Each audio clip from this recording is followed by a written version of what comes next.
Bonjour à toutes et à tous, je m'appelle Louise Fèvre et je suis cheminote contractuelle en gare de Strasbourg. Au lendemain des confinements et autres interdictions de se déplacer, la circulation des trains a repris. La direction a immédiatement annoncé une hausse du cadencement, à savoir plus de trains. Mais pour faire rouler des trains, il faut des cheminots, non seulement pour les conduire, mais pour les réparer, entretenir les voies et aussi pour s'occuper des voyageurs. Et pour entretenir une gare, il y a toutes les petites mains qui travaillent à nos côtés, mais sont payées par des entreprises sous-traitantes. S'il y a bien eu une reprise, elle ne s'est pas faite avec le nombre de cheminots suffisant. Dans tous les secteurs de la gare, il manque des bras. À la vente, à l'escale, au contrôle comme à la conduite, c'est tous les jours que les postes ne sont pas remplacés et que chacun effectue le travail de 2 à 3 personnes. Au technicentre, certaines opérations de maintenance doivent se faire en 5 heures au lieu de 7 et les trains repartent avec des pannes non réparées. Actuellement, Farandou, le patron de la SNCF, fait de la propagande dans tous les médias.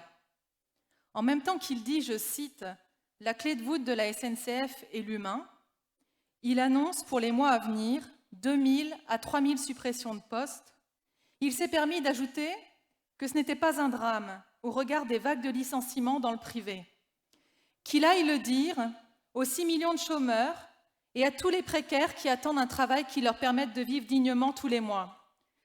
Du travail, comme partout ailleurs, on en a des wagons à partager à la SNCF. Actuellement, il n'y a pas un cheminot en gare qui n'attende pas des renforts. Farandou a aussi expliqué qu'il n'y aurait pas d'augmentation de salaire et a indiqué d'ailleurs que les cheminots touchaient en moyenne 3 200 € par mois. Alors on a tous sorti nos fiches de paye, mais on a beau y chercher, on ne les a pas trouvées. Quand on le questionne sur ce chiffre-là, Farandou botte en touche en expliquant que c'est une moyenne, mais que ce chiffre est bien réel. Mais il n'a pas choisi de citer sur les plateaux télé le nombre de cheminots et de travailleurs sous-traitants dont le salaire de base se trouve placé sous le SMIC.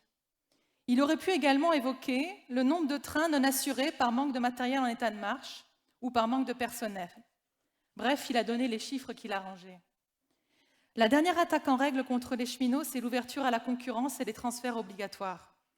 Beaucoup d'entre nous sommes menacés d'être mutés de force dans des entreprises privées ou encore des filiales de la SNCF.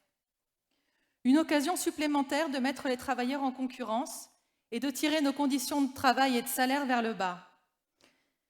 La ligne Nice-Marseille a ainsi été attribuée à Transdev. Mais si ces transferts suscitent beaucoup d'inquiétudes chez les cheminots, la grève actuelle des conducteurs de bus de Transdev est une démonstration qu'aucun transfert ne peut empêcher les travailleurs de se battre collectivement quand ils l'ont décidé. Pour nous, c'est un exemple.